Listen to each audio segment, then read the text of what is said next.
In this video, we will explain how you can use this vernier caliper to measure dimensions. So the vernier caliper in this case has a precision of up to 0.05 mm.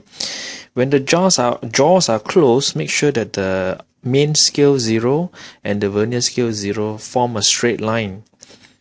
And you can select an external object by using the blue slider to adjust its size. And you can open the jaws either by dragging on the vernier scale or on the yellow slider bar. Now click on the object and put it inside the jaws. Close the jaws such that it can no longer go anymore. And look at the markings on the main scale. Since the 0 mark on the vernier scale is roughly on the 12 to 13 mm marking, so this is where the vernier scale helps to tell how much is it by. So you look at the vernier scale, you can see that actually it is the 5.5 mm mark that is perfectly aligned with the main scale. Therefore, you can even try to key in the answer. So the answer will be 12.55 mm.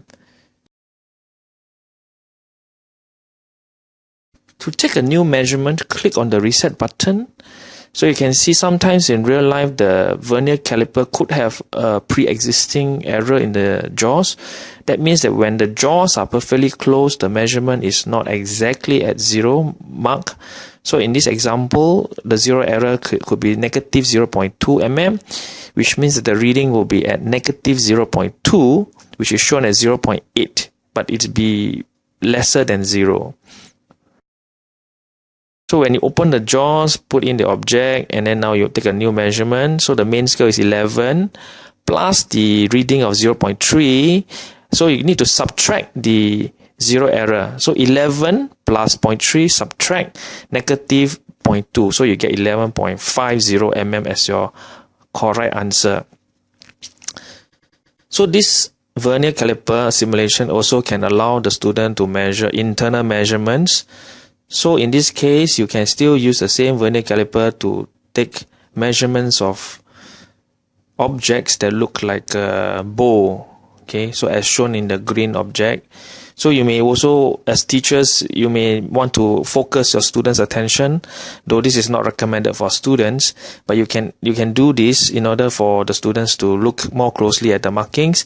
And for assessment of learning, the student can key into the input field to check whether the answers are correct.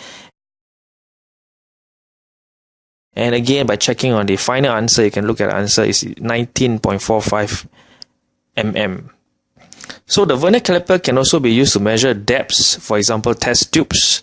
And you want to measure the depth of the test tube, so you can also adjust the length of the test tube, and then you can use the vernier caliper in very much the same way to assess the depth of the object.